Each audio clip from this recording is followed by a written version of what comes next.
creating realistic rust on props and for set building. Now, this is a little bit deceiving because we're not creating a rust effect. We're actually creating real rust. And this is a technique that's used a lot. We use it a lot in our shop on our warehouse walls and all kinds of hand props and things we have around the shop because in the world of prop building, rust really helps sell the look of a big chunky iron tool or weapon or something like that. So we're going to show how to create this rust effect or real rust over a variety of surfaces. And for this, for the sake of this video, we'll be using styrofoam because traditionally styrofoam is one of the more difficult surfaces since you have to be very careful about primers and paints melting that styrofoam. And the nice thing about this particular process is it's using all water-based materials.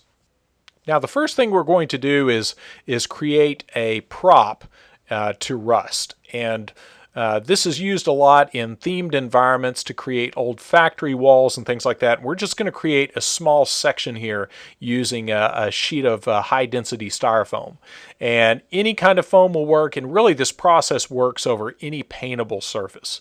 But the nice thing about this kind of industrial look is it's a great way to use recycled materials like scrap styrofoam, scrap corrugated cardboard, and scrap foam core.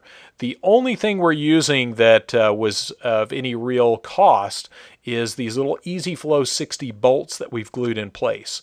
And those can easily be created in a gang mold. If you look in some of our previous videos, you'll see we have a video where we show how to make little sheet metal screws in a previous video. So be sure to check that out. I'll put a link to that in the video description.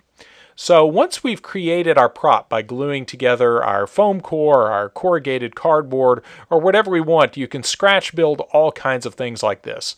But the bolts really do help sell that look. So be sure to check out that video if that's a process you're interested in, because you can make gang molds for dozens of those bolts, and it really helps sell the look of old steel walls and that real industrial look.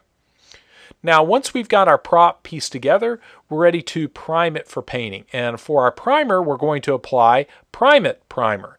Now, this is a primer, a Sculpt Nouveau primer that is water-based, and it works over a lot of otherwise difficult to paint surfaces like styrofoam or resin.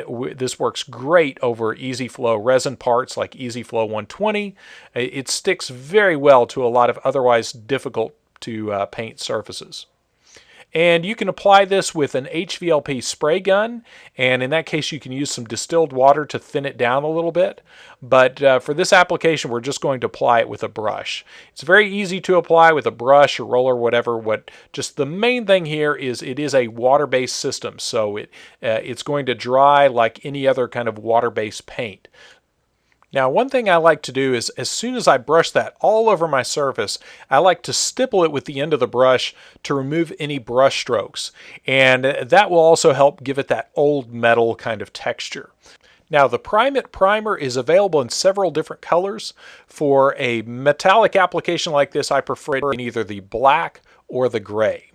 Now, while that dries, we're going to get ready for our metal coating application. And we're going to spray on the Tiffany green, but we'll need to pour out some of the tan patina. I like to just measure that out into a Dixie cup to use with a sponge. And now, once our primer is dry, we're ready to apply the Iron B metal coating.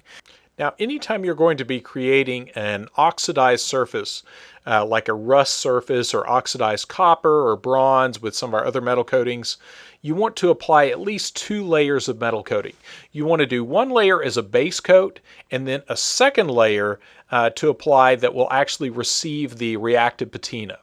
And any of our traditional patinas are what we call reactive patinas, which means you spray that on and it actually chemically affects that metal coating, as you'll see here in a minute.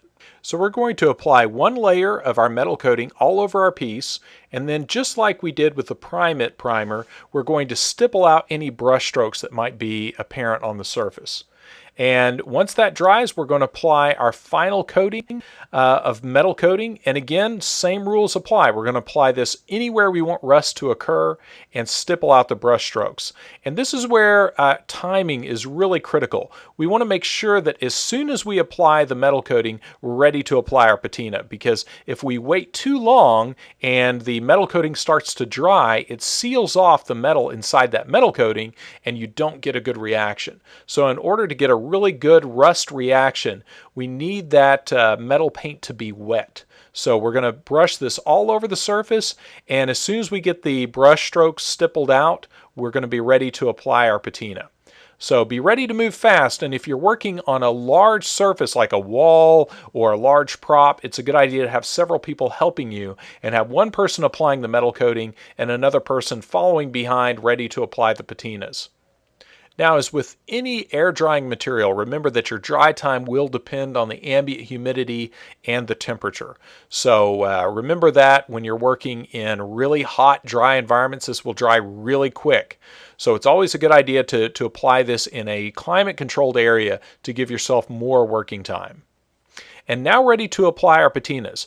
To start with, we're going to spray on some of the Tiffany green, and we just want a light spray of that. You don't want to over apply it because you need oxygen present to get a good rust reaction. So just a light spray over the top from different angles, and you want to make sure you do this from several different angles, because if you just do it from one side, just like spraying spray paint from one side, you'll wind up with all your rust in a what looks like a spray pattern rather than a natural organic rust look. So you'll notice we're turning it several directions, spraying it from different directions, and then you can already see some of that reddish brown rust forming.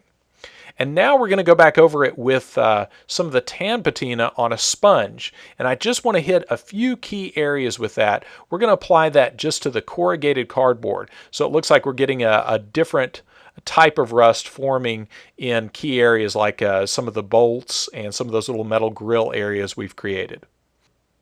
Now, it's important to remember that since we are creating real rust here, that we need an environment conducive to creating real rust. So you want a good bit of humidity. Obviously, average humidity or higher is ideal for this. And you want a good working temperature of between 75, 80 degrees or so. If it's too hot and too dry, it'll be very difficult to get a good reaction to occur. The same thing goes opposite if it's too cold. If it's too cold and dry, you also won't get a good reaction forming. So remember that spring weather and early fall weather is ideal if you're working outside to get a very good rich reaction. You see that time lapse there. We got this look in just a few hours. We got a very nice realistic rust finish. And now ready to do some touch-up just over the top of our piece. We're going to dry brush a little bit of the silver bee metal coating. And real important, we want to use a very small amount of that here. If we overuse it, it will kill that rust effect. So we want to take that on a piece of white cardboard here and just dry brush it till we have a minimal amount on our brush and just hit some of the high points here. The effect we're going for here is a rusted piece of steel that's been scuffed up in a few places and expose that raw steel underneath. So like an old piece of machinery that's still used once in a while or might get something scraped up against it once in a while. But so we want that old rust look, but just a little hint of raw steel showing through, and that really helps that sell that look of a heavy steel prop. And now ready to allow the whole piece to dry completely, and if we want, we could apply a matte sealer over the top. Now as it is, we can just leave it alone and it'll continue to change color a little bit over time, but there we have our finished rusted prop, and we can easily apply this over resin props or polyurethane foam props. It works great for a lot of different settings. It works great over drywall and recycled EPS foam. And I'll put links to all the products we used in the video description, so be sure to check that out. And we also have some kits. If you check the kit section of our store or the Sculpt Nouveau section, you'll see that we actually have a rust kit because this is very popular with a lot of our scenic and prop building people. Now, true to form, you can find all the things that we used in this video on our web store, such as the Iron Bee and Tiffany Green and tan patinas. All of that is in the Sculpt Nouveau section, and you can check it all out at brickintheyard.com. And also be sure to check us out on Instagram. If you want to follow us there, you can check out a lot of progress pictures from old videos and future videos and things that didn't make it into videos. And of course, if you're curious about learning these processes, be sure to check out our class schedule we just posted on our Facebook page, or you can check out the class section on our website at brickintheyard.com.